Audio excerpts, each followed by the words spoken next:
Sites and Monuments Record for Syria is a project I've been involved in for several years, and the Shirin project, I'm really here to explain what Shirin is and who is involved in it. So I want to talk about why we need a comprehensive, accurate inventory of archaeological or heritage sites in Syria and what is being done to support the creation of this. I will talk a little bit about Shirin, the international organisation, who it is, who its members are, and then talk a little bit about some of the specific contributions that Shirin in particular would like to make in the present crisis affecting Syria. And I am focusing only on Syria at the moment, not Iraq, not Yemen, but a lot of the same issues apply there. So why is a Sites and Monuments Record? That's the term that's used in UK archaeology. Every county archaeologist keeps a Sites and Monuments Record. Why do we need one of these in Syria? Well, what it does, your SMR holds basic information on each known site. Names, location data, different components, date, who's worked there, basically what it is. And in most cases, there'll be a GIS layer with spatial data as well. So it provides up-to-date information on known heritage sites. And in the UK, it's used as part of the planning control system. When roads are built, when new housing estates are built, that's what you go to. So how do you use an SMR? Well, this is a satellite image of Syria just south of Homs, the Lake Katina there. Imagine a 15-kilometre new highway is proposed. There's the route of your new highway. How do you know if there's archaeology in the way?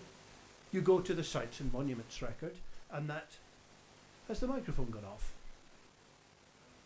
No, you can hear me. Okay. Right. Okay, so you go to the Sites and Monuments Record and you get all the green indicators are known sites. And from that you can work out that there are actually 7 sites which are close enough to the route of that new road to be affected by it. Now, it's probably not feasible to excavate or protect all of them, but so you need to know what the 7 sites are like, size, date, condition, and then make a decision about which are significant, where you might want to invest resources. And there are various criteria for making these kind of decisions. But to do this, you need to refer to a wider knowledge of what is already known and what isn't known. What do you know? What don't you know? Where are the gaps?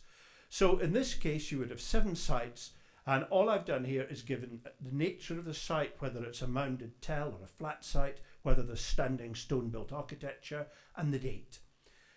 And with this kind of evidence, you can decide which are the priorities, perhaps for full-scale excavation, which are in such poor condition that there's not much to be done, which might need to be surface collected or have test pits put into them. And decisions can be made on various bases. It may be the value for the tourist industry. It might be the information value. If you know a lot about Islamic period settlement in that area, but nothing about the Neolithic, you might decide the Neolithic site is where you should focus your resources. Could be the importance to the local people. It might be that particular sites are important in terms of national history, even though the remains themselves are not terribly significant. For expansion of modern settlements, SMRs tell you they help prioritise when settlements are spreading by indicating the areas you should avoid. And in this case, this village, if you look just at the top of the village, there are 2 sites. I haven't got a mouse. Oh, yeah. There are some known sites here. So you would try not to expand settlement in that area, but perhaps to the other, at the southern edge of the town here. So that's what an SMR does. And then you can send out your people, your inspectors, to go and visit, describe sites, update the information in the SMR. If there appear to be no sites in a particular area in your SMR, well, you want to know, is that because people have looked and there's nothing, or is it because nobody's looked? And in many parts of the world, even in some parts of Britain, there are gaps in our knowledge. And again, that tells you whether you need to go and look before any further, before, for example, your road is built. How does this relate to Syria? Well, as of 2011, when all of us working in field projects in Syria had to stop, there was no systematic national inventory for Syria. And without such a resource, efforts to manage, protect and prioritise Syria's heritage and to deal with a whole range of threats are held back. And threats can be destruction through looting, war, and also development, neglect, agriculture. One of the things that has been happening is that without central government control, people, are sites being looted. People are using buildings are expanding over sites where people can build. All kinds of things are happening that wouldn't have happened while central control was in place. So an SMR will give you a list of known heritage sites that should be monitored for damage assessment. One of the problems at the moment is a lot of people are looking at the same handful of sites, Palmyra, Apamea. There are huge numbers of sites about which very little is known. People don't know to what extent they are being looted. It makes it possible to assess the situation in different areas and undertake the protection efforts that will be essential. And to my mind, this is important during the period of reconstruction. In all of these Middle Eastern countries, reconstruction will come, and that's when the tarmac, the concrete starts being poured, new roads are built, hospitals are built, new housing has to be built, and there will be a lot of pressure to push development through quickly because it's urgently needed. But you need also to know where the heritage is, what has to be protected. Otherwise, a lot will disappear in the haste to rebuild. So it lets heritage managers distinguish between what is important, what is not important, what is known, and where there are genuine gaps. So it will also help meet the expectations of international donor organisations because they expect there to be mechanisms in place for the protection of cultural heritage in the same way as environmental impact assessments are generally required. So are cultural heritage impact assessments. And again, you can only do that if you know what you've got. And it will also provide vital information on what places looked like. For example, when it comes to the argument over new build versus reconstruction in urban areas. You can imagine post-war in places like Syria, there will be a lot of pressure to rebuild Aleppo, rebuild Homs. There may be large amounts of money coming in from the inside to build huge shopping malls, big administrative complexes, and the Antiquities people will be under a lot of pressure. If they want to argue for reconstruction or for excavation prior to rebuilding, they need to know what they've got and they need to have that information at their fingertips because the development pressures will be very strong. Now, a proportion of the information required to create an SMR for Syria exists, and it exists within survey data collected by various research projects who've been working there in recent decades. And the project I'm involving in has been seeking to create an SMR by initially combining data from the Fragile Crescent project, one I was involved in directing, which was based at Durham, funded by the Arts and Humanities Research Council, and a French project known as Projet Paléocea, funded by the French Research Agency, again run at practically the same time as us. And between them they have quite a large coverage of Syria. Not all of it by any means, but there's a lot of data within those two databases. But the databases were not designed for heritage management purposes, they were for research projects. They're not necessarily easy to use or manipulate. The Paléocea one is in French, Fragile Crescent is in English, and so on. But that will provide the basis of a SMR to which other data can be added. And the yellow boxes give you a rough indication of the coverage of the Fragile Crescent surveys. And as you can see, there are many areas not covered. Some parts of northern Iraq are included as well, but there's still quite a lot of ground covered. That's roughly where Projet Paléocea covered, a lot of western Syria, whereas we covered part of western Syria and quite a lot of the north. So bringing this data together, you have the basis of a substantial SMR. To fill in the gaps, you turn to remote sensing, and the three yellow circles show sites. These are visible as soil marks. This is Corona 1960s old space satellite data. Those dark patches are soil reflectance differences. And you can see the same sites on the ground here, where what you see is actually light soil, light coloured soil, which for some reason, which we don't fully understand, ploughed out archaeological sites often tend to have lighter soils. They dry out faster than the natural geological soils around them. On this imagery, they appear as dark because we've always found it easier to see things on the negatives rather than the positives. So that's how you can start to fill in the gaps, locating what's not known. Structures, sites like this give a very different response. This is in areas where you build in stone rather than mud brick. But again, you can pick these up on imagery. So it's possible to map a lot from the imagery. The data then has to be accessible. And we are starting to put data into a cultural resource management package called Arches, which is being used by a couple of other projects as well. And the idea is to make the data interchangeable. But this is when the fun starts, when you start pulling data from different sources together. There's a lot of manual data checking and variation required. You have to think about the SORI, toponyms, common terms. Otherwise, the extraction of information from the database goes horribly wrong. If you've used circular and somebody else has used round, yes. When you start to combine data from different sources, it adds its own problems. The yellow dots are sites recorded from my own survey around Homs. The black triangles are data that the ASOR, the American project, collected from published sources. And as you can see, some of them are quite close, others are not. The second arrow is about 800 metres away from the site. There are other sites, these arrows point to sites that we have struggled to find. So there's quite a big difference between what's in the published record and what's actually been encountered on the ground. Now, who's currently involved in this field? The American Schools of Oriental Research have a project largely funded through the State Department, which is trying to create material for an SMR. They're using remote sensing, Arches database, published data. The problem they have is because of their funding basis, they cannot deal directly with anything that any organisation that is seen as part of the Syrian regime, and that includes the Directorate General of Antiquities. There are other US groups as well, because there were several tranches of funding. Some of them had close links to opposition groups, others less so. Some are working on training Syrians, others passing back information on destruction. But it's not entirely clear how all of these groups are functioning, exactly how they relate to the ASOR initiative. The Directorate General in Syria begun after the crisis, they've begun finally to create a national archaeological inventory.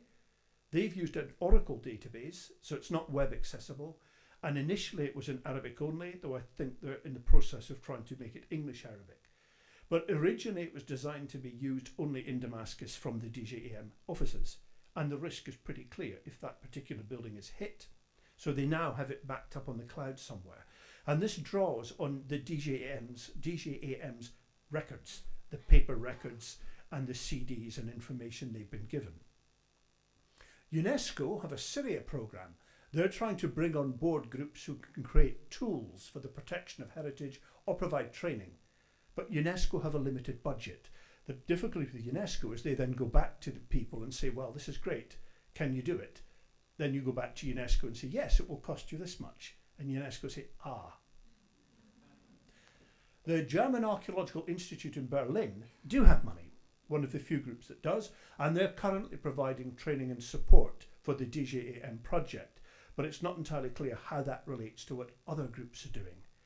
Then there are ICOMOS, who have an interest in this, the International Council of Monuments and Sites, Heritage for Peace, that Emma Cunliffe will talk about, and Bob Bewley's Yamina project. So there's a whole bunch of groups overlapping to some extent. There's a lot of information out there, but there has to be agreement as to how it should be pulled together, how it should be accessed, who should access it, and things like that. And some of that gets into quite tricky political waters.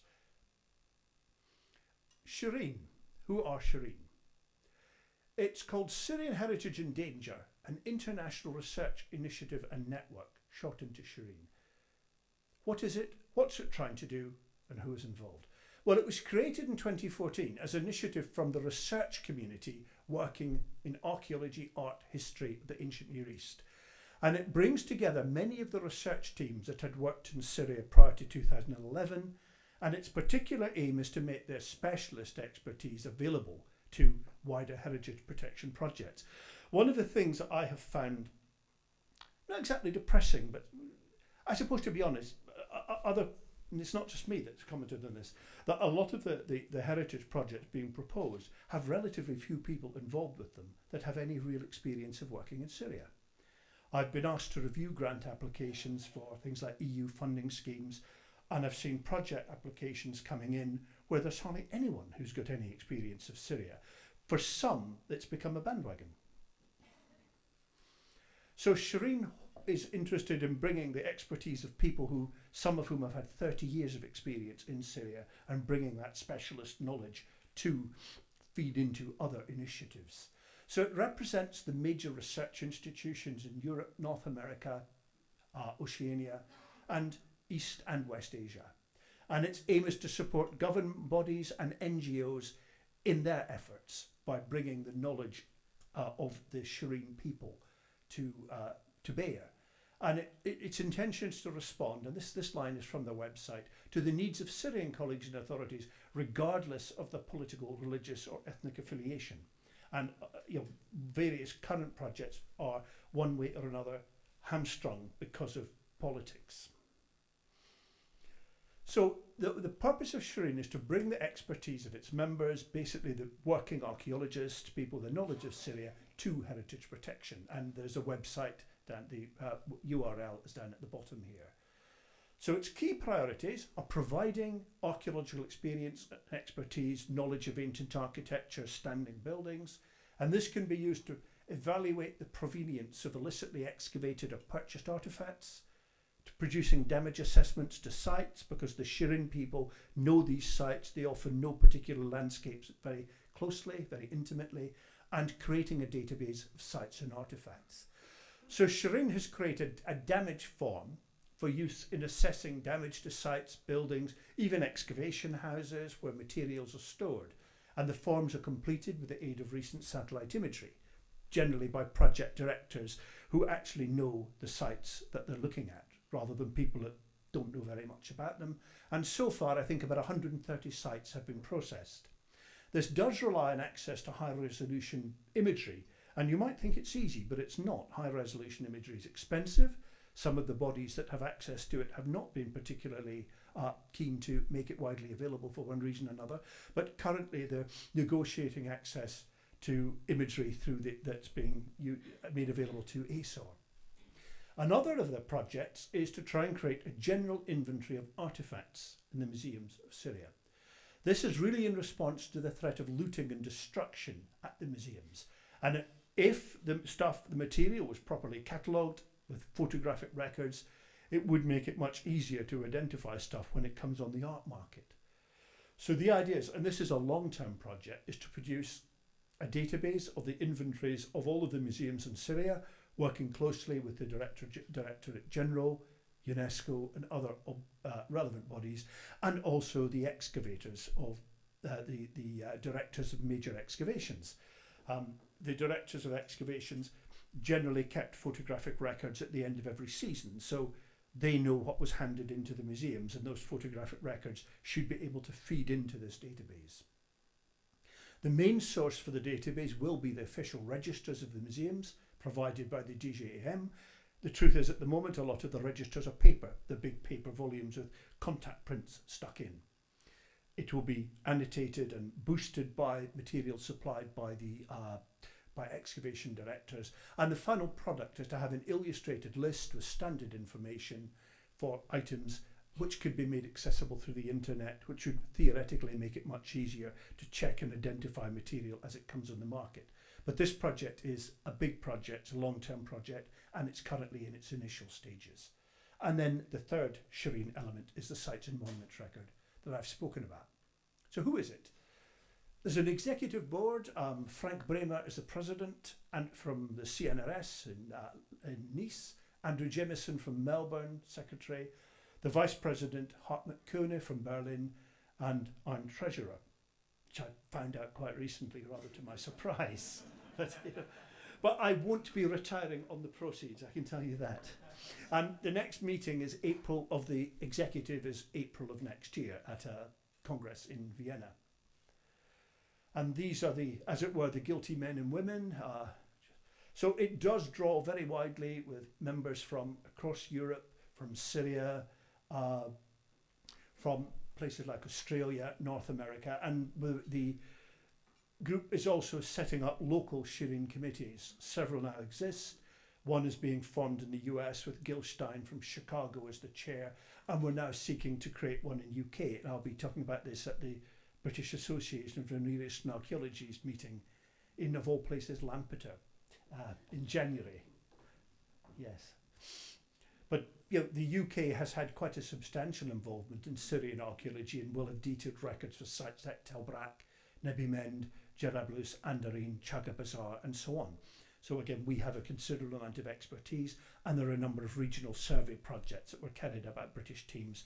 And again, even if the records that were left in Syria have been lost and damaged, the records that came back to the UK should still be in existence.